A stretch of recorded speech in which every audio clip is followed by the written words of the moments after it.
5ই আগস্টকে কেন্দ্র করে মানে একটা মহল চাচ্ছে যেটা অস্থিতিশীল একটা পরিবেশ সৃষ্টি করার জন্য, বিশৃঙ্খলা সৃষ্টি করার জন্য এবং আইন শৃঙ্খলা পরিস্থিতি অবনমিত করার জন্য।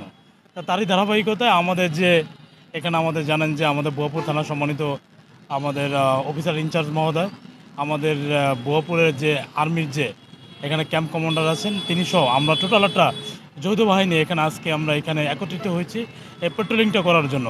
এর মাধ্যমে আমরা বোয়াপুরবাসীকে জানাতে চাই যে আমরা আইন শৃঙ্খলা রক্ষার জন্য আমরা সকলে ঐক্যবদ্ধভাবে একই সাথে আমরা কাজ করে যাচ্ছি এবং এখানে কোনো ধরনের যাতে কোনো প্রকার অপ্রীতিকর ঘটনা না ঘটে তার জন্য আমরা সোচ্চার আছি এবং আমাদের এই অভিযান আমাদের সবসময় এরকম অব্যাহত থাকবে। ধন্যবাদ। 5ই আগস্ট ঘিরে বাংলাদেশের বিভিন্ন গণমাধ্যম বা বিভিন্ন জায়গা থেকে আমরা বিভিন্ন থ্রেট পাচ্ছি যে বিগত ফ্যাসিস্ট সরকারের লোকজন দেশে একটা বিশৃঙ্খলা সৃষ্টির জন্য পায়তারা করতেছে। এর ধারাবাহিকতায় আমরা যাতে বোয়াপুরের আইন শৃঙ্খলা পরিস্থিতি স্বাভাবিক থাকে সেই লক্ষ্যে আমরা উপজেলা প্রশাসন, সেনাবাহিনী সহ আমরা থানা পুলিশ প্রশাসন, বাংলাদেশ পুলিশ সহ আমরা একটা যৌথ মহড়ার আয়োজন করেছি। আমরা জানান দিতে চাই যে আমরা মানে কোনো বিশৃঙ্খলা যাতে কেউ ঘটতে না পারে তার বিরুদ্ধে আমরা সোচ্চার আছি। আমরা আজকে যে শোডাউনটা করব আমরা এই শোডাউন অব্যাহত রাখবো, আমরা যাতে বোয়াপুরবাসী ভালো থাকে, শান্তিতে থাকে সেইভাবে আমরা এগিয়ে যাচ্ছি।